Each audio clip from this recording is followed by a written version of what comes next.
Hello and welcome to Odd Sock Comics. This is my new comic book day haul for February 20th, 2019. And I've got a big stack of books here. Most of them are back issues, but I do have a couple of new books to talk about. So I'm going to start with the new books. Now, my pick for this week is this book right here. And I'm going to scoot it over there because it's highly reflective. I actually haven't read it yet.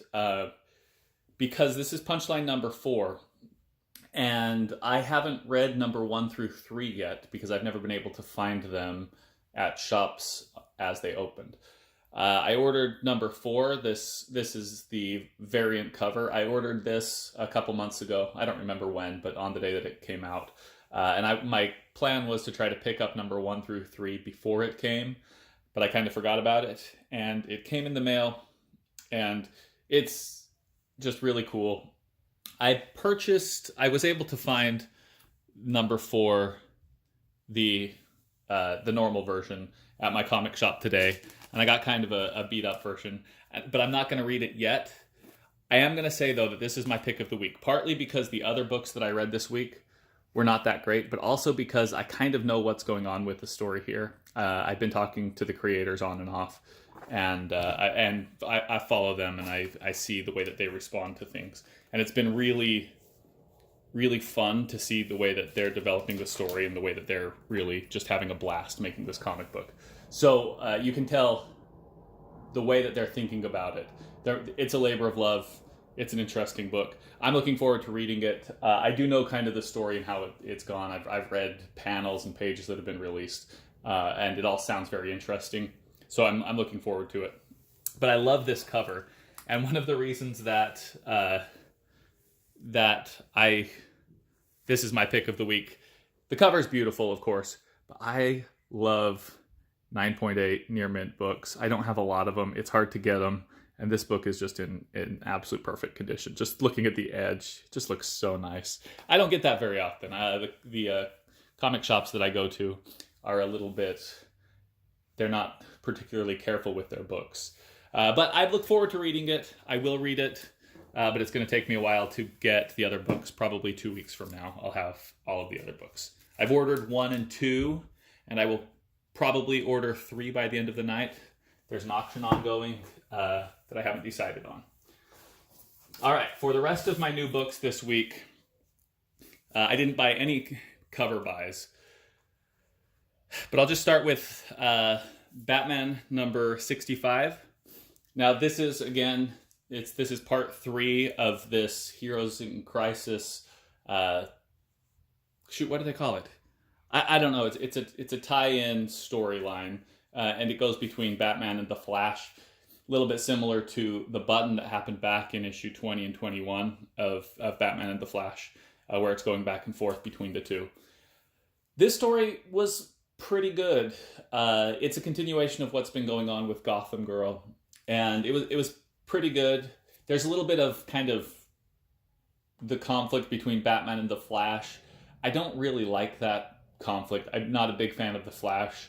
And when Batman gets all moody, I kind of lose some interest there. So it's good, not great, but it's a fun read, worth listening to, worth reading.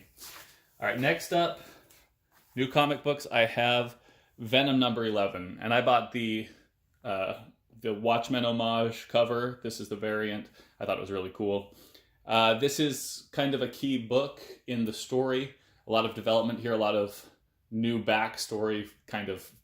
I don't know if it's quite a retcon of Eddie Brock, but it's definitely expanding his story, and there's more that's going to come out to it. There's kind of a big shock at the end. It was good. I'm trying to think. There's something about Donny Cates' writing. I can see why people like it, but it's a little. I don't know if it's the dialogue or kind of the. I don't know. I like Donny Cates. The stories have been great, and he really digs into it. But everything's got this kind of attitude, and it's very much a feeling of Donny Cates' books, and I like it. But there's a certain amount of like predictability to it all.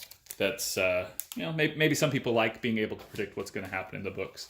But I'm not sure. I'm not sure that I love it. It's good, but I'm not sure that I love it. Okay, and another Donny Cates book, Guardians of the Galaxy #2. This was a good read. The only issue that I have here is I'm not a big fan of Cosmic Ghost Rider. He came out, he was kind of a funny dude. I don't really understand the personality of Frank Castle. I think that's who it is. The Punisher, who turned into Cosmic Ghost Rider. I don't understand the personality. I don't know if it's consistent. It feels like a lot of other characters from Donny Cates books. So I don't have a really big connection to that character. Kind of bugs me. Groot's, got his attitude, but it has been going on for a while. But that's kind of writes everybody with the same limited attitude, personalities. A little bit hard to distinguish. Again, it's just the Donny Cates style. A lot of people really like it. I really liked Thanos when I was reading it. I liked a lot of the stuff that he's written.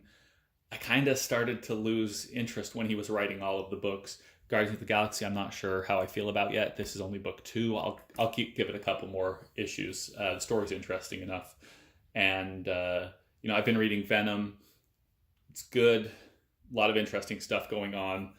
Definitely taking things in a new direction, but the characters are not really my style. That may just be a difference because I've kind of engulfed myself in the DC universe before I started to pick up Marvel books, and so I don't have quite the same depth of character and stuff with the Marvel characters. But maybe I'll pick up over time. You never know. All right, one other book that I got that's new this week is Jawbreaker's Lost Souls. This was an Indiegogo campaign. I did a full review of this book, which I'm going to do of all of the Indiegogo books that I get, because I think they need a little bit more in-depth read. Not as many people are seeing those, and it's good to know what's coming out and what the new effort is being put into kind of these really small print indie books, because some of them really are labors of love that are really excellent. This was a fun read. I kind of put the on the review, I gave it some numbers. I don't know if I really like the scale, but you can see the art is excellent in this book. The story is fun.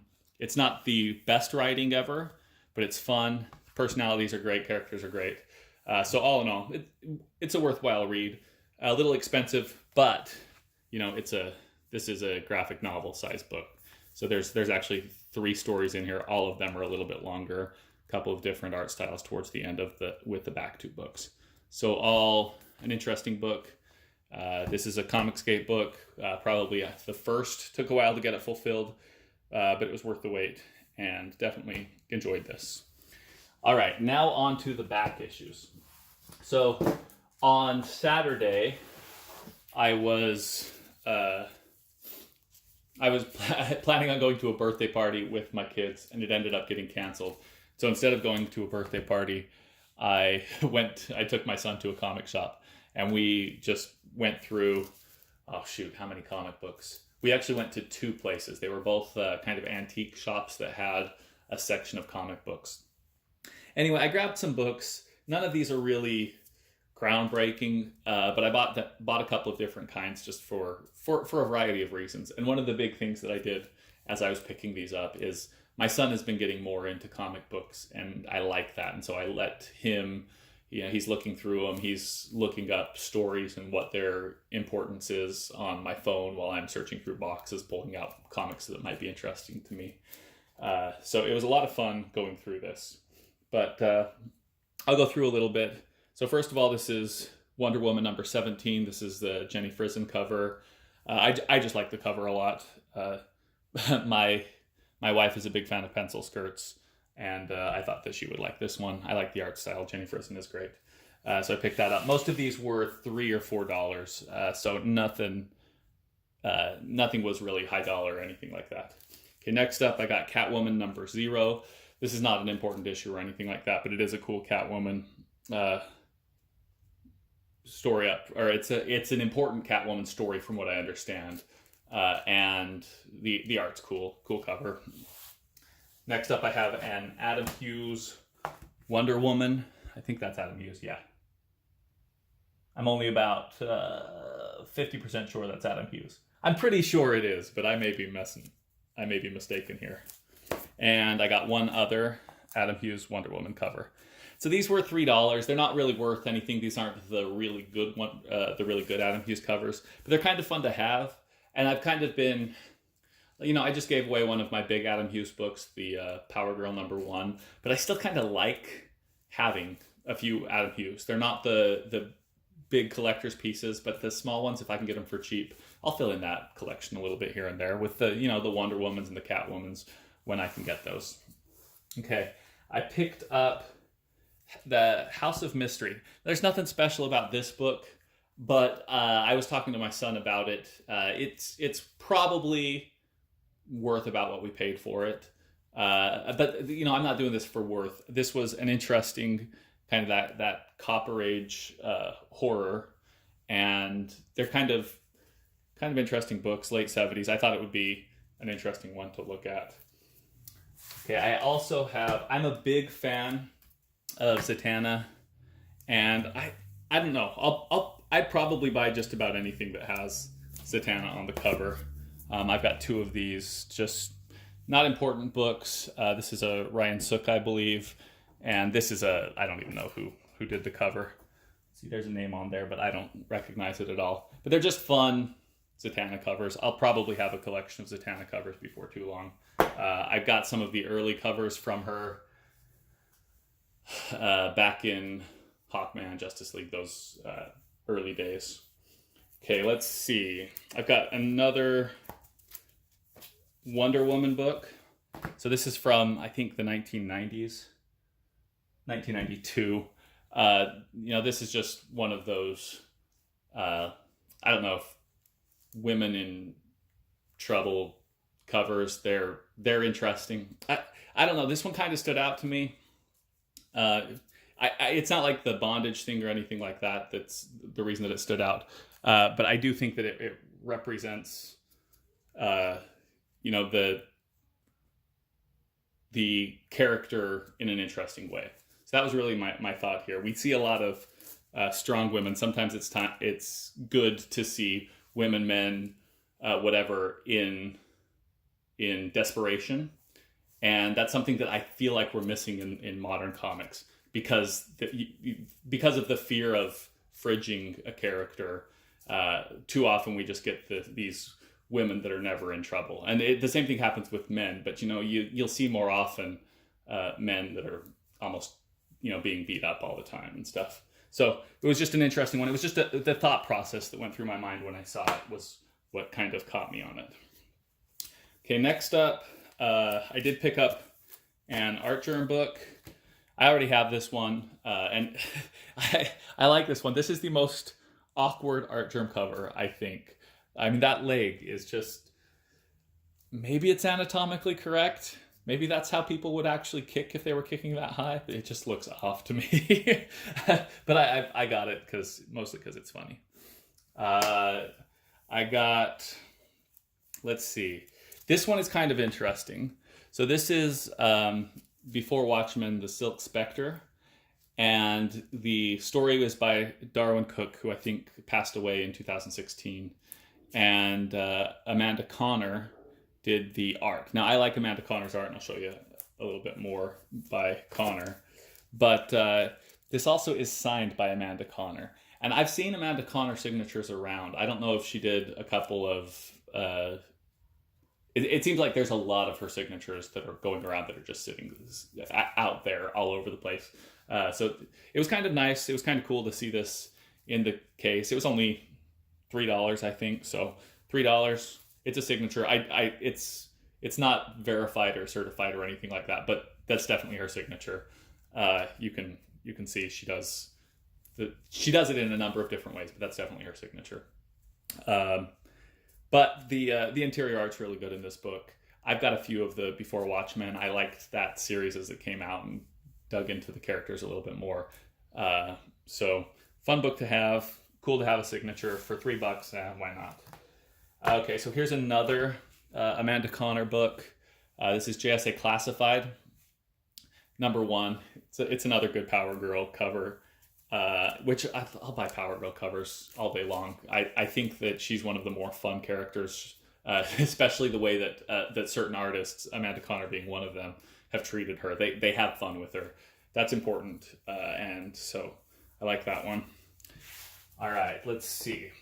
So my son picked out this one, and I'm not sure exactly why. We were looking at the story. It doesn't seem like it's a key piece of the story, but it's Kitty Pryde in the early days. And I was kind of telling him a little bit about Kitty Pryde, and I was like, okay, we'll get this one, and you can look into the Kitty Pryde character a bit. Next up, this was a pure cover buy. It's a Clayton Crane Ghost Rider cover, and I just think that is one of the coolest Ghost Rider covers I've seen. Nothing too special about it. It's not highly valuable or anything like that, but I'll stick that with a couple of other really great Ghost Rider books I've got. Okay, this was another one from my son.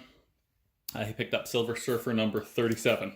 I have no idea what's going on in this book, but my son's going to read it and tell me if it's something that we should try to build around. Sometimes that's what I do, because I don't know as much of the history of comic books. I can find a starting point anywhere and kind of build around it. If I'm in the middle of a story, okay, go back a few issues, kind of builds some of the fun into the hunt. So, if I like this one, I'll go back to a couple of shops and see if I can find back issues of the cheap books that are around it to kind of fill in that run and understand what's going on. I've always liked the character of Silver Surfer. I haven't read a lot, but I do remember it popping up in a couple of things when I was a kid in comic books and TV shows and X-Men and all that kind of stuff. So I will be reading this with my son, and we'll see if it's something that we're going to follow through with. Okay, let's see. I think this is the last book that I got. Oh no, I've got two more books that I got from there. So this is the She-Hulk number 22. And I've been thinking about this book for a while. The Savage She-Hulk number 1 is one of those books that kind of fits my collection style. I have these number ones of the female characters that came out in the late 70s, early 80s. And I think that's a good place to kind of build on a collection. So I'm going to go pick up She-Hulk number 1, the first issue with She-Hulk. I don't know what the right word is. This is an homage of that cover, but this one is obviously the zombified version. I thought it was cool. We saw a couple of other zombie versions of comic books, and my son did not like them. I thought that was funny. He wants pretty art. He doesn't want the zombie art. I thought he'd be more interested in it. And then, so this is still from the first shop. I got this book. This is New X-Men number 118. And this book is hilarious. I'm actually going to open it up. If you know what this is, great. If you don't know what this is, I'm going to show a little bit about it. So this is one of those controversial issues. And the artist, Ethan Van Sciver, was, I don't know, feeling a little saucy. And he decided to put the word sex into basically every 2-page fold. So like right here, right there by my thumb, you see S-E-X. That's just one page. Let's see what else we can find here. On this one, you've got the go home muties, make them X-Men. So you've got the sex spelled out right there. I don't know where it is in every page. This one is pretty obvious. Right here, and spelled out in the hose and the branches and stuff. It's just one of those controversial issues that I find hilarious. I've heard of. I have this collection of controversial issues, and this is my second copy of this. I was telling my son about it, and he wanted to take a look. I'm very open and direct with my son, and he said, "Why is that interesting?" I said, "Because it says sex on every page." So, which, we kind of had that conversation. I'm not gonna lie to him or hide it. That's why it's interesting to me. But anyway, that goes into my controversial collection. So that's everything that I got from one of the shops. The other shop, I got just a couple of things, nothing too special, and it was not nearly as interesting or as good. So these aren't any big deal. But I got Black and White number 1 and 2. This is from a 1993, 94, somewhere in there. Series, for just a limited series, I think, from Image. But the artist on this, I actually think the creator all around, is Art Thibault, and he's doing a 25-year remake on Indiegogo. I believe I backed that book.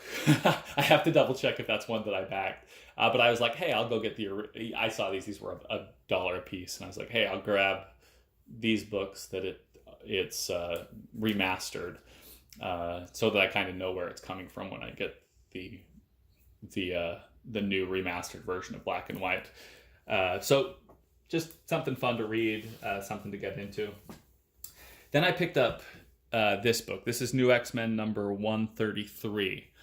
And this is a really interesting book. It's the first appearance of Dust, who is the first Muslim woman who, as a superhero, is dressed in I think this is a niqab. Is that right? Niqab, yeah. So I think the hijab, it just covers the hair and the neck. The niqab covers the face but leaves the eyes open. The burqa covers everything. I think that's correct. But this is a really interesting book because, again, the artist is Ethan Van Sciver, same artist that did 118, hid the things in there. But Ethan Van Sciver is kind of vilified as this sexist, racist creator, and it makes no sense. I mean, he treated this character with full respect. He embodied what a Muslim woman is. Didn't try to fetishize it in any way. It's been done since, certainly, but the way that Ethan Van Sciver introduced the character, it was just very, very cool, very, very mellow, a lot of respect. I think that's really cool, and it's something to think about. This kind of key, diverse, it's not a key character by any means, but this diverse character that's introduced into the Marvel Universe came from somebody who they're currently calling a bigot or whatever. And what that always comes down to, and I always bring a little bit of politics into my comic books. That's just the way that politics is important to me, and comic books embody a lot of it. They really do. Even when you try to keep it out, there's always politics involved with storytelling, so it's going to show up. But I think that it's interesting that in the current climate, while there's demonstrable evidence that he's sensitive to cultures and things like that, because Ethan Van Sciver voted for Donald Trump and was an outspoken Trump supporter, he's labeled as a racist, sexist, homophobic, bigot, whatever. And it just doesn't fit. Like, the evidence isn't there. And so I grabbed this book. I've been keeping an eye out for it. I haven't seen it. It was only, I think this was $1 as well. Maybe it was $1.25, but it was not a big deal. It's not worth anything. It's a book that you can find on shelves. I just haven't seen it anywhere that I've been looking. But picked that one up, first appearance of Dust. And then I picked up this one, which was also just a cheap book. But this is Blue Devil number 1, which I picked up the first appearance of Blue Devil in Firestorm a few weeks ago. And I was like, this will go well with that. So that is my overall collection. Everything that I got this week. I know it's a pretty broad selection. A lot of books here. The one interesting thing that I don't have to talk about today is the contest. So my 10 subscriber contest is over. I shipped that book out, I think it was yesterday, and so that one's done. It's fantastic. I'm so glad that I was able to get that one out there. Now, I never expected to already be up to the subscriber level that I am now. So I was planning on doing a 25 subscriber contest, and then a 50 subscriber contest, and a 100 subscriber contest, whatever. And I don't really have a need to, I kind of jumped over the 25. So I'm already past 50. And I thank you all for subscribing. And I hope that I'm, adding to the community with my approach to comic book collecting.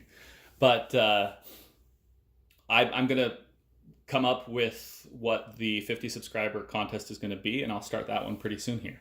I enjoy giving back to the community. I enjoy, giving things and sharing, and, I'm sharing my collection. I'm sharing the way that I look at comic books, and I also want to actually share the books and get them out there to people who don't currently have them or are just interested.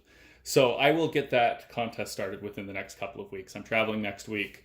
I travel quite a bit this time of year, so I don't know that I'll get to it for a few weeks, but I am going to get another contest up shortly. So by all means, if this is the first video that you're looking at, subscribe. Make sure if you ring the bell, then you'll get notifications when my videos post, and you'll be the first to know of whatever contest I decide to do. And you'll also see the other videos that come up. If you are subscribed, ring the bell, leave a comment, tell me what you think. Honestly, I know that my politics are different than a lot of people, but I think that we need to talk about them. And I think that even within the comics community, that's going to be, you don't want to get into arguments, but we need to recognize that there are different thought processes that are going on with different people. There's not a comic book for that has to, sit the same with everybody. So I'm happy to hear what you think of politics and comic books today. That's something that's very interesting to me. Even if I disagree with your politics, I still am happy to hear your opinion. So feel free to comment on those things. We can have a conversation. That's what this is all about. We're sharing here. We're sharing a hobby, even if we're different kinds of people. So leave a comment, subscribe, like the video, and hope you have a good week. I may do another video this weekend. I had a couple of ideas. We'll see if that works out.